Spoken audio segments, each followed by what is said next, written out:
विश्व 24 न्यूज हर पल आपके साथ। विश्व 24 न्यूज मध्ये आपले स्वागत आहे। नागराळ गावात उजाडली विकासाची पहाट।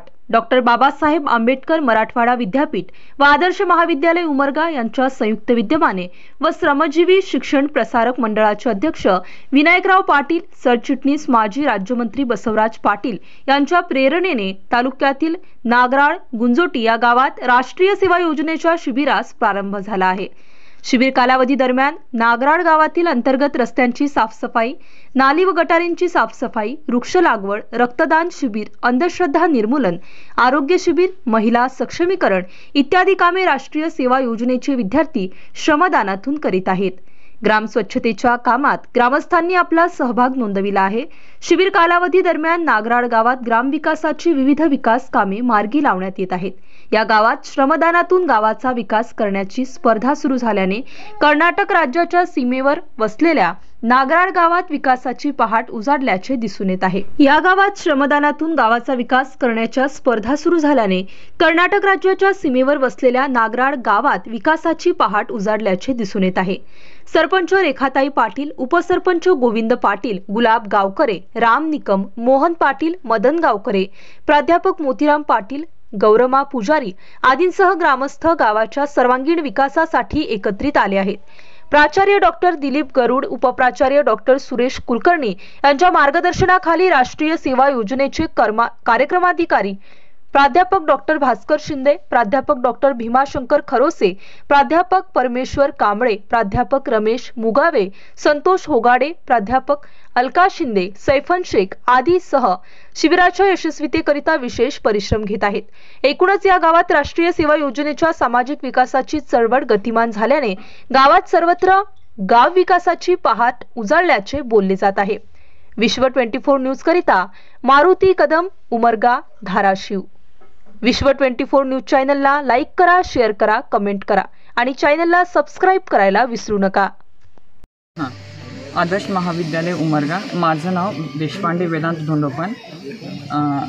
राष्ट्रीय सेवा योजना आयोजित करण्यात आलेला आहे की आता 2 दिवसापासून हे जे काही कार्यक्रम राबवण्यात आलेला होता हे आता सुरुवात करण्यात आलेले आहे की तुम्ही स्वतः दृश्य बघू शकतात की आता हे सगळे विद्यार्थ्यांनी आता हे सध्या समोर थांबण्यात आलेलं आहे की आता हे 2 दिवसापासून जे काही आता साफसफाई करणे किंवा लोकांचा विकास वाढवणे किंवा काही ना काही गोष्टीला डेव्हलपमेंट करणे किंवा सर्व लोकांनी एवढं सहकार्य केलेले आहे 2 दिवसापासून की मदत केलेली आहे।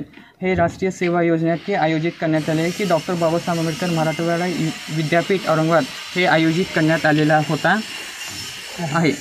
धन्यवाद। तुम्हाला साधं 2 ओळी बोलता येते। डॉक्टर बाबासाहेब आंबेडकर मराठवाडा विद्यापीठ व आदर्श विद्यालय महाविद्यालय या संयुक्त युवकाचा ध्यास व ग्रामविकास या माध्यमातून मौजे नागराळ गुंजोटी येथील ग्रामविकास राष्ट्रीय सेवा योजना सुरुवात केलेली आहे। 17 ते 23 तारखेपर्यंत हा 7 दिवसाचा प्रोग्राम आहे। सन्माननीय प्राचार्य गरुड सर, शाळेचे श्रमजीवी शिक्षण संस्थेचे अध्यक्ष विनायकराव पाटील साहेब, आमचे मार्गदर्शक सन्माननीय गुरु बसवराज पाटील साहेब यांच्या आग्रहानुसार आमचे मौजे नागराळ गुंजोटी हे गाव निवडून फार दिवसापासून त्यांच्या दोघांची इच्छा होती आणि त्यांनी 2 दिवसापासून आम्हाला मार्गदर्शन करत ग्राम स्वच्छता अभियान, 2 व्याख्यानमाला, अंधश्रद्धा निर्मूलन आणि आम्ही बॉर्डरच्या कडला असल्यामुळं छोटंसं गाव आहे, 150 ते 200 कुटुंब संख्येचं गाव आहे। दीड ते पौडी आमच्या गावच्या ग्रामपंचायत विकास, पाणी प्रश्न, वीज प्रश्न, शेती प्रश्न, रस्ते प्रश्न तो हे ग्रामविकासातून आम्हाला ह्या ग्राम शिबिरातून मार्गदर्शन वेळोवेळी प्राचार्य गरुड सर व प्राध्यापक भास्कर शिंदे सर, प्राध्यापक गण सर व आमचे पत्रकार मित्र मारुती कदम साहेब यांनी वेळोवेळी आम्हाला 2 दिवस मार्गदर्शन देऊन गावकऱ्याला समजा सहकार्य करून आम्ही सर्व त्यांच्या आदेशाचे पालन करून आमची शासनाच्या योजनेचं अंमलबजावणी करत आणि ग्रामविकास शिबिरातून श्रमदान करून आणि आमच्या नेत्याचा शब्द माननीय बसवराज पाटील, विनायक पाटील साहेब, गरुड सर व प्राध्यापक गणाचे मार्गदर्शन घेऊन पुढील वाटचाल राहिलेले 5 दिवस त्याच्यात पर्यावरण माहिती, आरोग्य शिबिर, रक्तदान शिबिर हे सर्व ज्यांच्या सांड्याला आम्ही तंतोतंत राबवून आम्ही ह्या पुढील गावची सेवा करण्यासाठी तत्परे त्यांच्या मार्गदर्शनाखाली व गावकऱ्याच्या मार्गदर्शनाखाली आम्ही असं शिबिर उज्ज्वल व उन्नती करून टाकू एवढी इच्छा बाळगून मी माझे 2 शब्द संपवितो। जय हिंद, जय महाराष्ट्र। बोला. नमस्कार, माझे नाव गौरा वामन पुजारी, राहणार नागराळ, तालुका उमरगा, जिल्हा उस्मानाबाद. मी इथे महिला, मुलं मुली गाव स्वच्छता करायला बाबा आंबेडकर सरांचं हे मुली आलेत. मला छान वाटलं, मी इथं आले.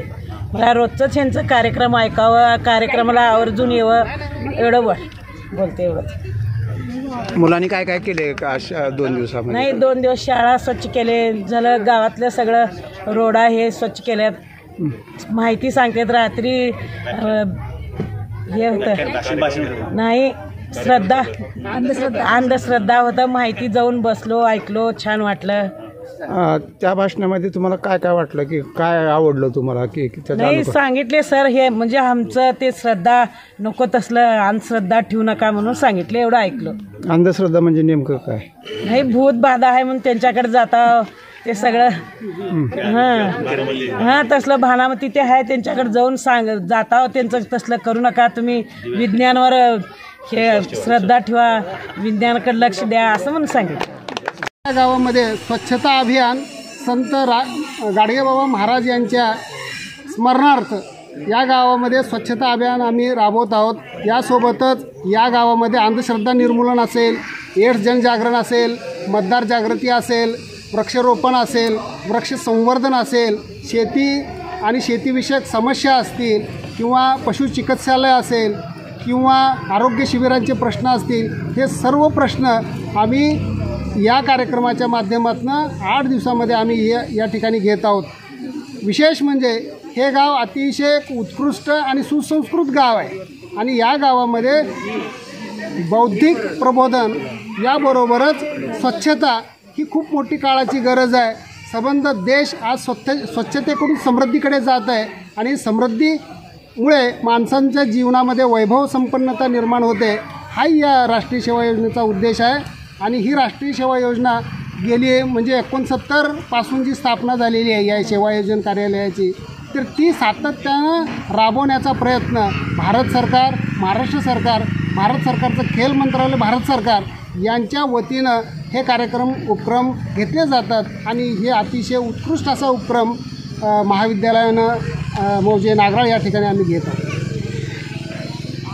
मौजे नागराळ इथं आयोजित राष्ट्रीय सेवा योजनेच्या या कार्यक्रमामध्ये आज 21व्या शतकातील महिलांची स्थिती या कार्यक्रमांतर्गत जो कार्यक्रम झालेला आहे, त्या कार्यक्रमामध्ये सगळ्यात महत्त्वपूर्ण विषय म्हणजे आजच्या स्त्रियांचीच नेमकी स्थिती काय आहे, ती खरंच आज सक्षम आहे का नाही. तर म्हणजे दुर्दैवानं असं म्हणावं लागतं की आज जरी एवढे प्रगत काळामध्ये वावरत असणारी स्त्री जरी असली तरी ती सक्षम झाली की नाही हा प्रश्नचिन्हच म्हणावं लागेल. आणि सध्याची समाजातली जी आपण परिस्थिती पाहतो आहे त्या परिस्थितीकडे पाहता स्त्रिया खरंच सक्षम झाल्यात का हा प्रश्न येतो. कारण दररोज कुठल्या ना कुठल्या बाबतीत स्त्रिया प्रताडित झालेल्या आपल्याला दिसून येतात. वेगवेगळ्या पद्धतीच्या रक्तरंजित कहाण्या ज्या स्त्रियांच्या आहेत त्या स्त्रियांच्या कहाण्या आपण पेपरमध्ये, वर्तमानपत्रामध्ये वाचतो, आणि मग तेव्हा असं वाटतं की बाबा आजची खरंच स्त्री सक्षम झाली का नाही हा प्रश्नचिन्हच आहे. विविध पद्धतीच्या वेगवेगळ्या कारणांचा जेव्हा आपण शोध घेतो की नेमकं स्त्री सक्षमीकरण असूनसुद्धा स्त्री मागे का आहे, किंवा आज तिची समाजामधली ही जी स्थिती आहे दयनीय स्थिती, त्या दयनीय स्थितीच्या मागं नेमकी परिस्थिती कोणती आहे.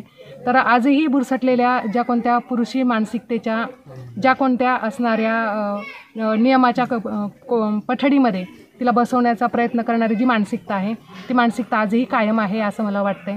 त्यामुळे तिच्याकडं पाहताना ती एक उपभोग्य वस्तू आहे, आणि स्त्रीने नेमकं कसं राहिलं पाहिजे याच्या संदर्भामध्ये सांगून देणारी जी कोणती धर्मशास्त्राची नियमावली आहे त्या धर्मशास्त्राच्या नियमावलीमध्येच तिनं बसलं पाहिजे अशा पद्धतीचा जो कटाक्ष आहे तो कटाक्ष समाजामध्ये किंवा एकंदरीत आमच्या पुरुषी मानसिकतेमध्ये असलेला दिसून येतो. तर या गोष्टी सोडून देऊन आज आपण आधुनिक काळाकडे जातो आहेत, आधुनिक काळामध्ये वाटचाल करतो आहेत. स्त्रियाही तेवढ्या चांगल्या पद्धतीने शिकत आहेत. उत्तम पद्धतीचं त्यांचं असणारी जी वाटचाल आहे ती वाटचाल आपल्याला दिसून येते. भूतकाळातल्या महान स्त्रियांच्या बरोबर आधुनिक काळातल्या स्त्रियांनी पण त्यांचं जे कार्यकर्तृत्व आहे ते कारणच आहे की त्या फास्ट कोर्ट जे आहे ते कोर्टाचा निकाल लागतो, त्याला जेल वगैरे होते, आणि कालांतराने लोक हे सगळं विसरून जातात. आपल्याला ते ऐकून खूप राग येतो. अगदी त्यांनी 36 तुकडे वगैरे करून फ्रीजमध्ये वगैरे ठेवलं हे आपण ऐकूनच आपल्याला खूप संताप आला, पण आपण काहीच करू शकत नाही. त्याला जेल वगैरे झाली. आता कालांतराने काही वर्षांनी लोक विसरून पण जातील आणि हळूहळू इथला विसर पडून जाईल आणि मग हे अशा अत्याचार आणि असं केल्यामुळे पुन्हा तसे 2-3 गुन्हे घडले आणि कुठंतरी हे गुन्हे आपले कमी व्हायला पाहिजेत. यासाठी आपण हे सक्षम असणं सुद्धा गरजेचं आहे. म्हणजे खूप डोळस वृत्तीनं माणसंसुद्धा वाचायला आपल्याला आली पाहिजे. आपण जे प्रेम वगैरे करतो हे खूप अनहय प्रेम करतो कोणावर, हे करताना सुद्धा डोळसपणे आपण प्रेम केलं पाहिजे.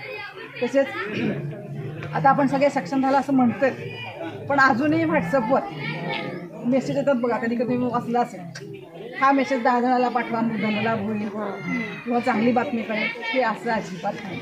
म्हणजे कुठे त्या अंतराळयानात गेलेल्या श्रीता विल्यम असतील, कल्पना चावला असतील आणि कुठं आपण हे कुठंतरी विचार करण्याची आपल्याला गरज आहे. आता कुठलंही क्षेत्र असं नाही की त्या क्षेत्रामध्ये स्त्रिया नाहीत.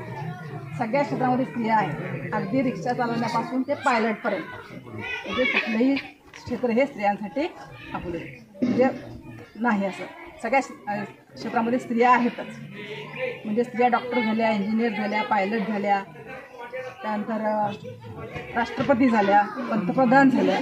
म्हणजे सगळ्या स्त्रिया क्षेत्रामध्ये स्त्रिया अग्रेसर आहेत आणि आपलं नावसुद्धा कमवत आहेत. फक्त स्त्रिया कुठं नाहीत, फक्त ते 2 क्षेत्र आहेत. एक म्हणजे मस्जिदमध्ये मौला ही स्त्री कधी नसते आणि मंदिरामध्ये पुजारी कधी नसते.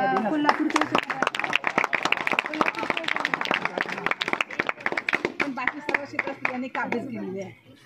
आणि आपण ज्या स्त्रिया आहेत ह्या स्त्रिया उपवास, तापवास, व्रतवैकल्य याच्यामध्ये इतके गुरफटून गेलं की याच्यात आपण बाहेरच पडत नाही. आज काय सोमवार आहे, आज काय मंगळवार आहे, असं करून आपण स्वतःला खूप कमकुवत बनवतो आणि याच्यामुळे सुद्धा आपल्यामध्ये ती एनर्जीच राहत नाही की इतर गोष्टीकडे लक्ष द्यावं. तर हे पूजा अर्चा हे सगळे कांड आहेत, त्याच्यातून फक्त बाहेर पडा म्हणजे तुम्हाला बाहेर काय चाललं ह्याचा सुद्धा थोडासा अभ्यास होईल. आता मी काही या ठिकाणी जास्त बोलणार नाही.